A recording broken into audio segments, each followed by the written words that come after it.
We're in Revelation chapter 3. మనం ప్రకటన గ్రంథం 3వ అధ్యాయంలో మనం ఉన్నాం. And we are just about to finish the message of the Lord Jesus Christ to the church of Philadelphia. ఫిలదెల్ఫియాలో ఉన్న సంఘానికి ప్రభు ఇచ్చినటువంటి వర్తమానం ముగింపులో మనం ఉన్నాం. In verse 10 of chapter 3, 3వ అధ్యాయం 10వ వచనంలో it says, "Because thou hast kept the word of my patience, I also will keep thee from the hour of temptation which shall come upon all the world to try them that dwell upon the earth." నీవు నా ఓర్పు విషయమైన వాక్యమును గైకొంటివి గనుక భూనివాసులను శోధించుటకు లోకమంతటి మీదికి రాబో శోధన కాలంలో నేనును నిన్ను కాపాడెదను. Before that, in verse 8, it said, "Behold, I have kept before thee an open door, and no man can shut it, for thou hast a little strength, and hast kept my word, and hast not denied my name." మరి దానికి ముందుగా ఇదిగో తలుపుని ఎదుట తీసి ఉంచున్నాను, దానిని ఎవడును వేయనేరడు, ఎందుకంటే నీకున్న శక్తి కొంచెమే ఉండినను నీవు నా వాక్యమును గైకొని నా నామము ఎరుగననలేదు. Now we have seen in the previous Bible study that the word kept in verse 8. మరి 8వ వచనంలో వాక్యమును గైకొని అంటే వాక్యమును భద్రపరిచినటువంటి మాటను మనం విన్నాం. It means to guard the word. అంటే వాక్యమును భద్రపరిచారు అన్నటువంటి అర్థాన్ని మనం మాట్లాడుకున్నాం. So spiritually speaking, the church of Philadelphia ఆత్మ సంబంధంగా మనం మాట్లాడుతున్నప్పుడు ఫిలదెల్ఫియాలో ఉన్నటువంటి సంఘం is the church that preserved the words of God. దేవుని యొక్క వాక్యములను కాపాడినటువంటి లేక భద్రపరిచినటువంటి సంఘముగా ఉన్నది. We have seen that there is a line of the corrupt word of God. మరి దేవుని వాక్యాన్ని చెరిపివేసినటువంటి క్రమమును మనం చూసాం. That means the word of God was corrupted. దేవుని వాక్యాన్ని వాళ్ళు చెరిపివేశారు. But there was another line which is the pure word of God. ఇంకొక మార్గంలో చూసినప్పుడు స్వచ్ఛమైనటువంటి దేవుని వాక్యాన్ని వారు కాపాడినట్లుగా మనం చూసాం. And that was done specially during the period between 1500 and 1900 AD. అది ప్రత్యేకముగా క్రీస్తకం 1500 నుండి 1900 సంవత్సర కాలంలో జరిగినటువంటిది. Which would be the period of the church of Philadelphia, spiritually speaking. ఆత్మ సంబంధంగా మాట్లాడితే ఫిలదెల్ఫియా సంఘ కాలంలో జరిగినటువంటి విషయం. Now we know that in that period something called the Reformation took place. మరి ఇదే సమయంలో సంస్కరణ అన్నటువంటిది జరిగినట్టుగా మనం చూస్తున్నాం. Martin Luther, a German Roman Catholic monk, మరి జర్మన్ కి సంబంధించినటువంటి రోమన్ క్యాథలిక్ మాంక్ గా ఉన్నటువంటి మార్టిన్ లూథర్ గారు was reading the Bible. మరి He was reading the Bible. ఆయన దేవుని వాక్యాన్ని బైబిల్ని చదువుతున్నప్పుడు He was reading the Roman Catholic Bible. ఆయన రోమన్ కేథోలిక బైబిల్ని చదువుతున్నప్పుడు Because he was a doctor of philosophy, a doctor of the Bible. ఆయన ఫిలాసఫీకి లేకపోతే డాక్టర్గా బైబిల్ డాక్టర్గా ఉండేటువంటి వాడు. A PhD in today's terms. మరి మన భాషలో చెప్పుకోవాలంటే పిహెచ్డి చేసినటువంటి వాడు. So he was a professor of the Bible. ఆయన పరిశుద్ధ గ్రంథం యొక్క ప్రొఫెసర్గా ఉన్నటువంటి వాడు. So he was allowed to read the Bible. ఆయన దేవుని వాక్యం చదవటానికి ఆయనకి అనుమతి లభించింది. So he was reading the book of Romans. ఆయన రోమా పత్రికను ఆయన చదువుతున్నప్పుడు And when he was reading it, he saw that the words in that book, the doctrines in that book contradicted what was taught to him by the Catholic Church. మరి రోమా పత్రిక ఆయన చదువుతున్నప్పుడు దాంట్లో ఉన్నటువంటి సిద్ధాంతాలు వాక్యాలు మరి రోమన్ కేథోలిక సంఘం వారు బోధించినటువంటి దానికి వ్యతిరేకంగా ఉంటున్నాయి. You see the title of the book, right? Romans. మరి ఆ పుస్తకం యొక్క టైటిలే మనం చూస్తాం, రోమియులకు అన్నటువంటి మాట. Paul is writing to the Romans. అపోస్తలుడైన పౌలు రోమియులకు రాస్తున్నాడు. And this church which is based in Rome, మరి ఏ సంఘం అయితే రోమాలో స్థాపించబడి ఉన్నదో goes dead against what Paul has said in his letter to them. అపోస్తలుడైన పౌలు రోమియులకు రాసినటువంటి ఆ పత్రికలో రాసిన మాటలకు పూర్తిగా వ్యతిరేకంగా ఉన్నది. He realized that. Martin Luther దాన్ని గ్రహించాడు. And he realized that salvation is not by works. Martin Luther గ్రహించిన విషయం ఏంటంటే రక్షణ క్రియల మూలముగా కాదు, but justification is by faith alone in Christ alone. మరి నీతిమంతుడుగా తీర్చబడటం క్రీస్తునందలి విశ్వాసంతో కృప ద్వారా జరుగుతున్నటువంటి కార్యం. And he got saved. అటు తర్వాత మార్టిన్ లూథర్ రక్షణలోకి వచ్చాడు. Now when he was still struggling with these questions about the Bible, ఎప్పుడైతే మార్టిన్ లూథర్ గారు ఈ బైబిల్ వాక్యాల గురించినటువంటి ప్రశ్నలతో సతమతమవుతున్నప్పుడు around 1517 1570 ఆ కాలంలో he wrote down 95 points on a paper. ఆయన ఒక పేపర్ మీద 95 విషయాలు రాసుకుని వచ్చాడు. And he nailed that paper to the church door in Wittenberg. మరి విట్టెన్బర్గ్లో ఉన్నటువంటి ఆలయపు తలుపుకి ఆ 95 పాయింట్లను రాసినటువంటి పేపర్ని అంటించాడు. And he wrote those points calling for a debate on these various matters and doctrines. ఈ రకరకాల విషయాలకు సంబంధించినటువంటి సిద్ధాంతాల గురించి మిగతా విషయాల గురించి డిబేట్ చేయటానికి పిలుపునిచ్చాడు. But God used that to start the Reformation. అయితే దేవుడు అదే విషయాన్ని సంఘ సంస్కరణ ఆరంభించడానికి దేవుడు ఉపయోగించుకున్నాడు. Now we have already gone into many details about that, so I won't do that. వాటిని గురించి చాలా లోతుగా గతంలో మనం స్టడీ చేశాం కనుక మరలా అక్కడికి నేను వెళ్ళట్లేదు. But the first thing that Martin Luther did when he came out of the Catholic Church, Martin Luther గారు కథోలిక సంఘం నుండి బయటకు వచ్చినప్పుడు ఆయన చేసిన మొట్టమొదటి విషయం, he translated the Bible into the German language. మరి మార్టిన్ లూథర్ గారు మొట్టమొదటిగా జర్మన్ భాషలోనికి పరిశుద్ధ గ్రంథాన్ని ట్రాన్స్లేట్ చేశాడు. Now think about it. దాని గురించి ఆలోచించాడు. Why did he translate the Bible? ఎందుకు పరిశుద్ధ గ్రంథాన్ని ఆ భాషలో తర్జుమా చేశాడు? There already was a Bible in their language. వారి భాషలో ఆల్రెడీ బైబిల్ ఉంది కదా. They already had Bibles in the Catholic Church. కథోలిక సంఘములో వారికి సంబంధించినటువంటి పరిశుద్ధ గ్రంథాలు ఉన్నాయి. He could have just taken those. వాటిని తీసుకొని ఉపయోగించుకోవచ్చు కదా. No. అలా చేయలేదండి. That's because he understood that the Catholic Church had the corrupt Bible with them. కథోలిక సంఘం వారి దగ్గర ఉన్నటువంటి ఆ పరిశుద్ధ గ్రంథం మరి అది తప్పుడు గ్రంథముగా ఉన్నదని గ్రహించాడు. That's why he translated it. అందుకొరకే మరలా జర్మన్ భాషలో పరిశుద్ధ గ్రంథాన్ని ట్రాన్స్లేట్ చేశాడు. And I've told you before that under him was trained a man named William Tyndale. అతని క్రింద విలియం టిండేల్ అనేటువంటి మరొక వ్యక్తి శిక్షణ పొందాడు. And he translated the Bible into the English language. William Tyndale గారు ఇంగ్లీష్ భాషలో బైబిల్ని ట్రాన్స్లేట్ చేశాడు. That was the first one you could say that came from the pure Bible. అది మరి పవిత్రమైన స్వచ్ఛమైన లేఖనాలను వచ్చినటువంటి తర్జుమాది in English. ఇంగ్లీష్ భాషలో. After that 5 more translations were made into English. William Tyndale తర్వాత ఇంకొక 5 రకాల ఇంగ్లీష్ తర్జుమాలు జరిగినట్టుగా చూస్తున్నాం. Altogether 6 Bibles. మొత్తానికి 6 గ్రంథాలు తర్జుమా 6 విధాలుగా తర్జుమా చేశారు. Right, one after the other. ఒకదాని తర్వాత ఒకటి 6 Bibles. 6 Bible.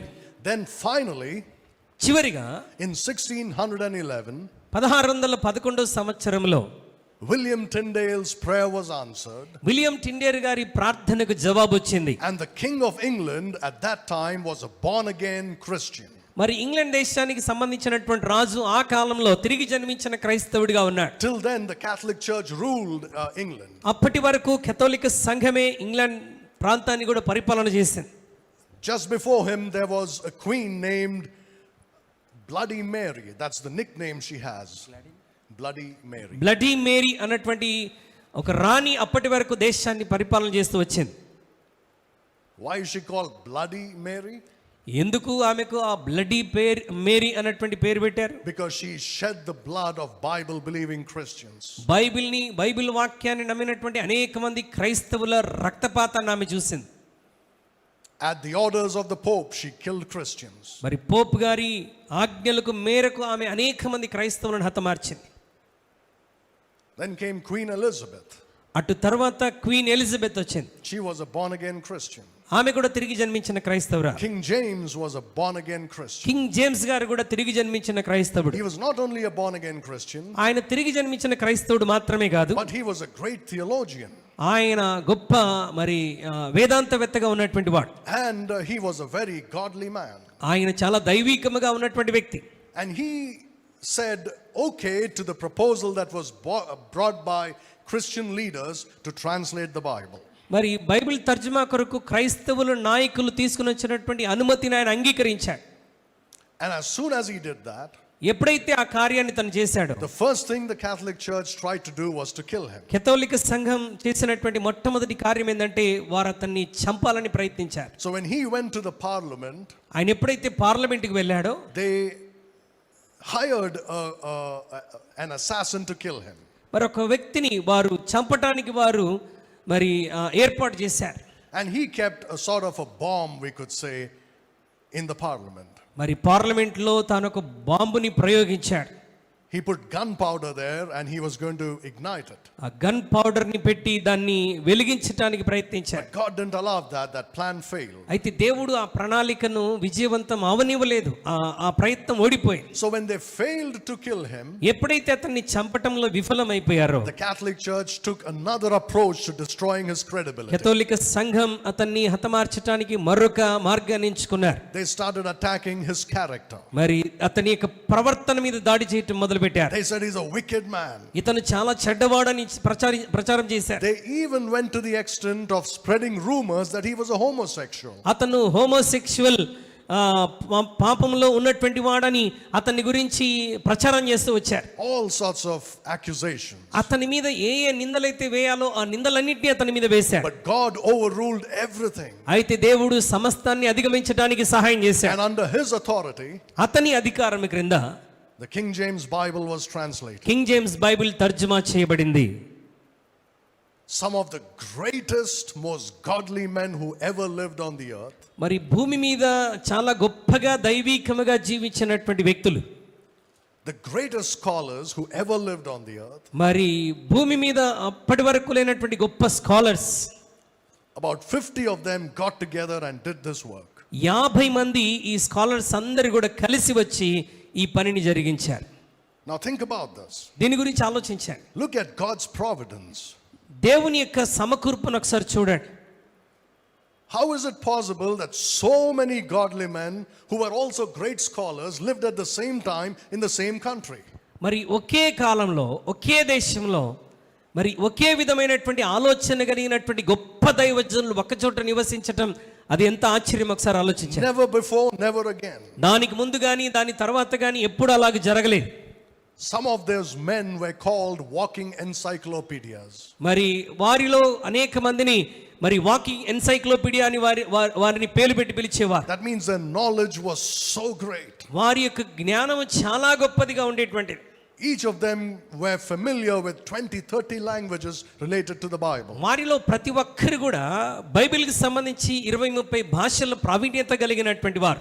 Can you imagine that? ఊహించగలరా అలాంటి పరిస్థితిని? All of them in the same place at the same time. వారందరూ ఒకే స్థలంలో ఒకే కాలంలో నివసించినటువంటి వారు. Each one belonged to a different denomination. ప్రతి ఒక్కరు కూడా ఒక్కొక్క డినామినేషన్ కి సంబంధించినటువంటి వారు. They didn't agree with each other on doctrine. మరి సిద్ధాంతాల పరంగా ఒకరికొకరు అంగీకార భావములైనటువంటి వారు. But God brought them together. కానీ దేవుడు వారందరిని ఒక చోటికి సమకూర్చాడు. And because they did not agree with each other's doctrine, వారు ఒకరి సిద్ధాంతానికి ఒకరు అంగీకరించలేనటువంటి కారణం చేత they had to keep that book unbiased. There was no bias. The book didn't lean towards any particular denominational doctrine. మరి ఈ యొక్క పరిశుద్ధ గ్రంథం ఏ ప్రత్యేకమైనటువంటి డినామినేషన్ కి సంబంధించినటువంటిదిగా వారు ఉంచలేదు. Because they're all from different denominations. ఎందుకంటే వారందరూ వేరు డినామినేషన్స్ నుండి వచ్చినటువంటి వారు. But they were under the leadership of the Holy Spirit. వారందరూ కూడా పరిశుద్ధాత్ముని యొక్క నాయకత్వం క్రింద And they translated the Bible. పరిశుద్ధ గ్రంథాన్ని వారందరూ కలిసి తర్జుమా చేశారు. Not only were they great scholars, వారు కేవలం గొప్ప స్కాలర్స్ మాత్రమే కాదు. but you see, at that time, manuscripts were available to them which were not available even today. మరి ఈ రోజుకి అందుబాటులో లేనటువంటి అనేకమైనటువంటి ప్రతులు ఆ దినాల్లో అందుబాటులో ఉండేటువంటివి. And people before them didn't have access to them. దానికి ముందుగా ప్రజలకు వాటిని పొందుకునేటువంటి అవకాశం అనుమతి లేదు. You know why? ఎందుకో తెలుసా? Because there was no printing press. ఎందుకంటే ఆ దినాల్లో ప్రింటింగ్ ప్రెస్ అనేటువంటిది లేదు. So they had to copy by hand. వారు చేతితో కూడా కాపీ చేసుకోవాల్సి వచ్చేది. But just before this Bible translation, ఈ బైబిల్ తర్జుమా కంటే కొంచెం ముందుగా the printing press was invented. Printing press invent చేయబడింది. And in Europe, యూరప్ లో they started printing all these old manuscripts that they had in written form. ఈ పాత manuscripts అన్నిటిని ప్రతులన్నిటిని వారు ప్రింట్ చేయటం మొదలు పెట్టారు. And the translators of the King James Bible had access to them. మరి king James Bible ని ట్రాన్స్లేట్ చేసినటువంటి వారందరికీ వాటిని ఉపయోగించుకునేటువంటి అవకాశం లభించింది. So today many scholars look at some words in the King James Bible. చాలా మంది స్కాలర్స్ నేటి దినాల్లో కింగ్ జేమ్స్ బైబిల్లోని కొన్ని వచనాలు చూసి And they say, where did they get this word from? ఈ మాట వారు ఎక్కడి నుండి తెచ్చుకున్నారు అని అంటుంటారు. None of the manuscripts we have today contain that word. నేటి దినాల్లో మనకున్నటువంటి manuscripts లో ఈ పదాలు దొరకట్లేదు కదా, వారికి ఎక్కడి నుండి దొరికాయి అని అంటారు. They had access to manuscripts. వారు మరి ఆ దినాల్లో ఉన్నటువంటి ఆ manuscripts కి వారికి అనుమతి ఉండేటువంటిది. Greatest and the best and the purest manuscripts. మరి ఆ దినాల్లో పవిత్రమైన స్వచ్ఛమైన లేఖనాలు కలిగినటువంటి ప్రతులకు వారికి అనుమతి ఉండేటువంటిది. And they printed them. వాటిని ముద్రించారు. And they used them to translate. వాటిని తర్జుమా చేయటం కొరకు వాళ్ళు Now ఉపయోగించుకున్నారు. I'll tell you one thing about the King James Bible which is miraculous. King James Bible విషయంలో జరిగినటువంటి ఒక అద్భుతాన్ని మీకు చెప్తాను. When the translators had a doubt about a particular word in a verse, మరి ఈ తర్జుమా చేసేటువంటి వారికి లేఖనాల్లో ఏదైనా పదాన్ని గురించి ఏదైనా సందేహం కలిగితే, like for example, there is a verse, ఉదాహరణకి ఒక వచనం, and in the manuscript a word is missing which connects the sentence. మరి ఈ manuscripts లో ఈ లేఖనానికి కనెక్ట్ చేసేటువంటి ఒక పదం ఏదైనా మిస్ అయింది అనుకోండి, They didn't find any word.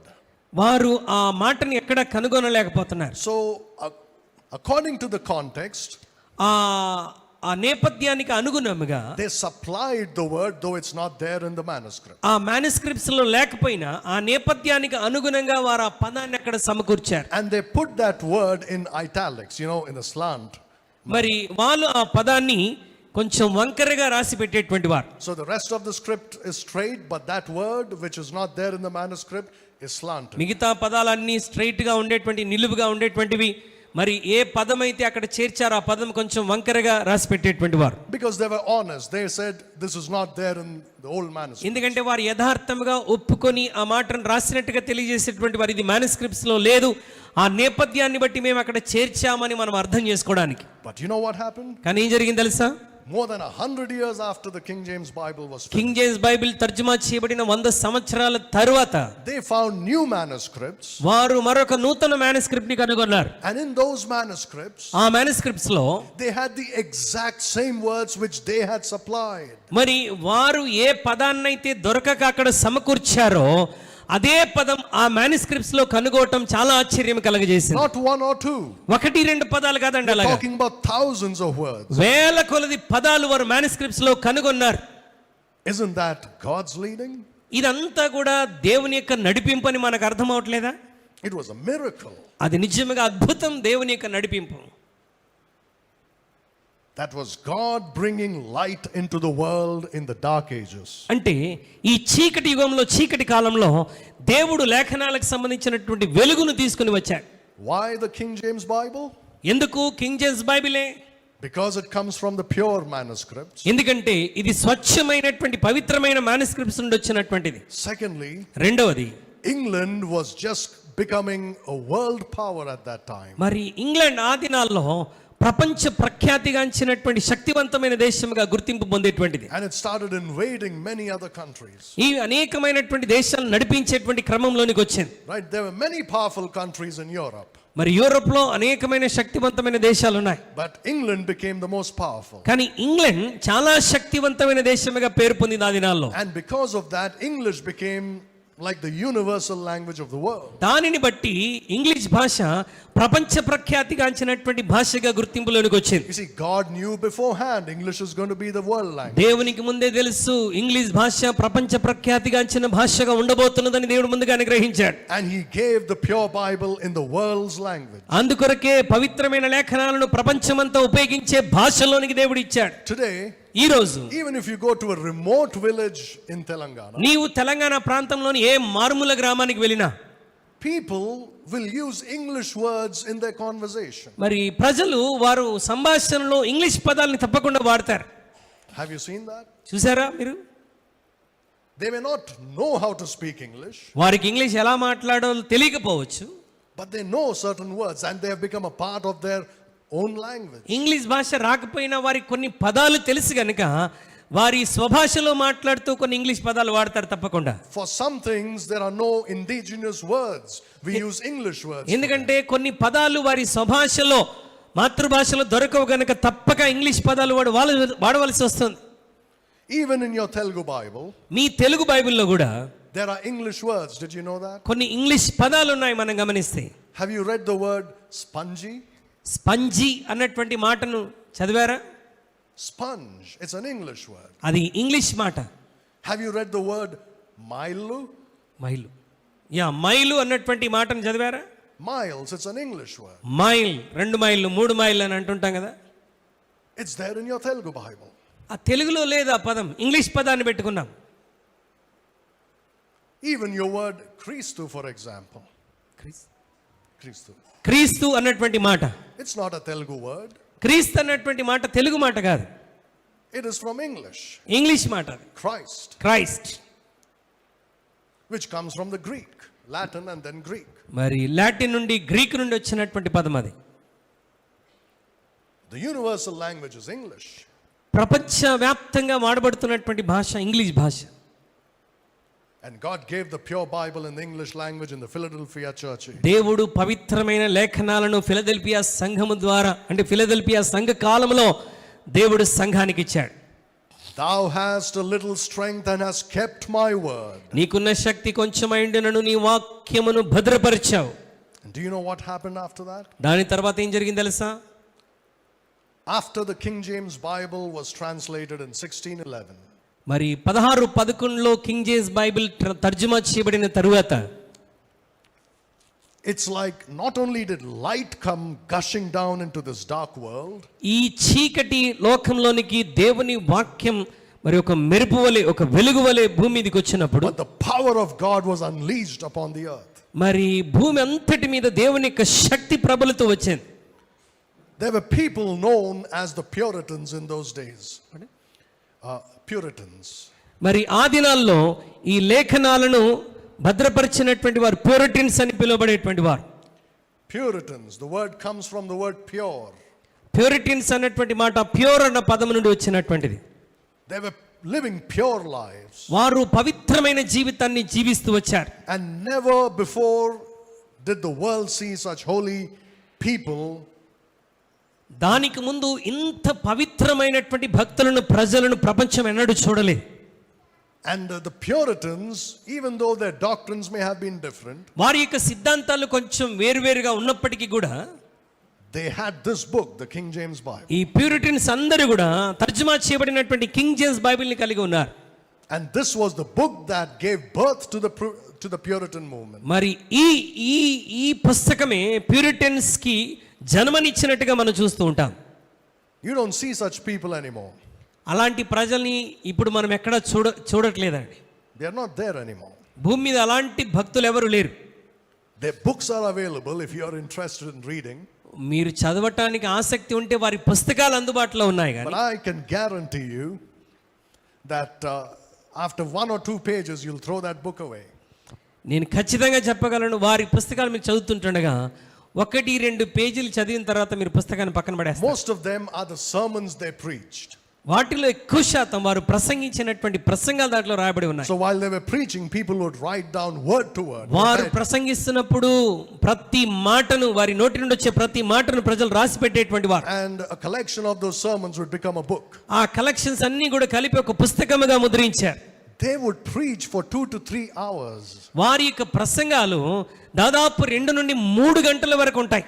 Nobody would move from their place. వారు ప్రసంగిస్తున్నప్పుడు ఎవరు కూర్చున్న స్థలం నుండి కనీసం పక్కకు కూడా లేచి వెళ్ళారు. And the power of God that was manifested in their preaching is something that we cannot even imagine. వారు చేస్తున్న ప్రసంగాల ద్వారా వెలువడుతున్నటువంటి దేవుని శక్తిని మనం ఏమాత్రం ఊహించలేం. I said you will not read a lot because of the meticulous details into which they go on each verse. ఎందుకంటే ప్రతి పదానికి ఒక లోతైన అర్థాన్ని, లోతైన భావాలను వారు తెలియజేస్తూ వివరిస్తుంటారు కనుక మనం పెద్దగా దాన్ని చదవటానికి ఇష్టపడమేమో. You'll get lost very soon because there'll be a major point, a sub point, a sub point, a sub point. It goes on like ఎందుకంటే చాలా విషయాలు ఉంటాయి, ప్రాముఖ్యమైన అంశం ఉంటుంది, మెయిన్ పాయింట్స్ ఉంటాయి, సబ్ పాయింట్స్ ఉంటాయి, ఇంకా సబ్ పాయింట్స్ ఉంటాయి. అవన్నీ చూస్తున్నప్పుడు మనం చాలా కలవరపడిపోతాం. But people, common people would sit and listen to them. కానీ వారు ప్రసంగిస్తున్నప్పుడు సామాన్యమైనటువంటి ప్రజలు కూర్చొని 2-3 గంటలైనా అదే విధంగా దేవుని వాక్యం వినేటువంటి వారు. That holy lives that they lived. వారు జీవించినటువంటి ఆ పవిత్రమైన జీవితాలు Never before have we seen that, but only after the King James Bible was translated. అలాంటి జీవితాలు మనం మునుపెన్నడూ చూడలేం. ఎప్పుడైతే కింగ్ జేమ్స్ బైబిల్ తర్జుమా చేయబడిందో అప్పుడు వీరందరూ కూడా వెలుగులోనికి వచ్చారు. After that, దాని తర్వాత God sent great revivals, మరి దేవుడు గొప్ప ఉజ్జీవం లేవనెత్తాడు, especially in England. ప్రత్యేకంగా ఇంగ్లాండ్ దేశంలో. And from England, those revivals spread throughout Europe and throughout the whole world. England దేశం నుండి మరి యూరోప్ అంతటా, యూరోప్ నుండి ప్రపంచం అంతటా కూడా ఉజ్జీవం వ్యాప్తి చెందింది. Sadly today, if you ask a Christian, do you know any of the great revivalists? విచారకరమైనటువంటి విషయం ఏంటంటే నేటి దినాల క్రైస్తవుల్లో మరి ఈ ఉజ్జీవకారులు ఎవరైనా మీకు తెలుసా అని మనం అడిగామనుకోండి, They have no clue. వారికి ఏ విధమైనటువంటి అవగాహన కూడా లేదు. They cannot give you one name. కనీసం ఒక్క పేరు కూడా చెప్పలేరు. But the things that they have done, అయితే వారు చేసినటువంటి కార్యాలు, I don't know about you, but when I read about them, మీ సంగతి నాకు తెలియదు కానీ వారిని గురించి నేను చదువుతున్నప్పుడు I am ashamed of myself. నా జీవితాన్ని గురించి నేనే సిగ్గుపడుతున్నాను. I wish when I read those, I wish I'd never been born. మరి నేను వారు రాసినటువంటి విషయాలు చదువుతున్నప్పుడు నాకు అనిపించింది అసలు నేను పుట్టకుండా ఉంటే బాగుండేదేమో అనిపించింది. Than live such a useless life, I would say. చాలా పనికి మాలినటువంటి పనికిరాని జీవితాన్ని జీవించడానికి బదులుగా అసలు నేను పుట్టి ఉండకపోతేనే బాగుండేది అనిపించేది. That's the kind of lives those great men lived. అంటే ఆ ప్రజలు అంత అద్భుతమైన పవిత్రమైన జీవితాన్ని ఆ రోజుల్లో జీవించారు. God raised up a man named John Wesley. John Wesley అన్నటువంటి ఒక వ్యక్తిని దేవుడు లేవనెత్తాడు. Not any John Wesley today. నేటి దినాల్లో మనం పిలుస్తున్న జాన్ వెస్లీలు కాదు. We are talking about the founder of the Methodist Church. Methodist సంఘ సంస్కర్త అయినటువంటి జాన్ వెస్లీని గురించి మాట్లాడుతున్నాను. If you read his life, అతని జీవితాన్ని మనం చదివితే, and you look at us preachers today, మరి ఆయన జీవితాన్ని చూస్తూ మరి నేటి దినాల్లో ఉన్న ప్రసంగికులమైన మా జీవితాలు పోల్చుకుంటే, you will say, you cannot preach, you should not preach, get out. మీరేమంటారంటే అయ్యా మీరు ప్రసంగించడానికి అర్హులు కాదు, మీరు వెళ్ళిపోండి అంటారు. That man perhaps was the most holy man who ever lived after the Apostle Paul. అపోస్తలుడైన పౌలు తర్వాత అంత పవిత్రమైన జీవితాన్ని భూమి మీద జీవించిన వారిలో జాన్ వెస్లీ తర్వాత మరెవరూ లేరు. God used him to turn 2 continents upside down for Christ. 2 ఖండాలను తలక్రిందులుగా మార్చగలిగిన శక్తివంతమైన దైవజనుడిగా దేవుడు అతన్ని వాడుకున్నాడు. Remember, in those days there were no mic systems, nothing. ఆ రోజుల్లో ఇలాంటి మైక్ సిస్టమ్స్ కానీ ఏవి కూడా లేవు. These men would stand up and preach to crowds of 20,000 people. మరి 20,000 మంది అంతకంటే ఎక్కువ మంది ముందు నిలబడి ఎటువంటి మైక్ లేకుండా వీళ్ళు ప్రసంగించేటువంటి They would వారు. stand on a rock వారు ఒక రాయి మీద నిలబడేటువంటి వారు, and they would preach. ఆ బండ మీద నిలబడి ప్రసంగించేటువంటి వారు. John Wesley was invited to preach in the Church of England churches. మరి ఇంగ్లాండ్ లో ఉన్నటువంటి సంఘాల్లో ప్రసంగించడానికి జాన్ వెస్లీని పిలిచారు. But he was so powerful ఆయన చాలా శక్తివంతమైన వాడుగా ఉన్నాడు. that the established denomination could not bear his preaching. అంటే ఆ ఎస్టాబ్లిష్డ్ అయినటువంటి డినామినేషన్స్ అతని ప్రసంగాలను, అతని వాక్యాల్ని జీర్ణించుకోలేకపోయారు. And they said, we cannot invite this man anymore. ఇతన్ని ఇంకొకసారి మన సంఘాల్లోనికి పిలవకూడదన్న తీర్మానంలోనికి వచ్చేసారు. You know what he said?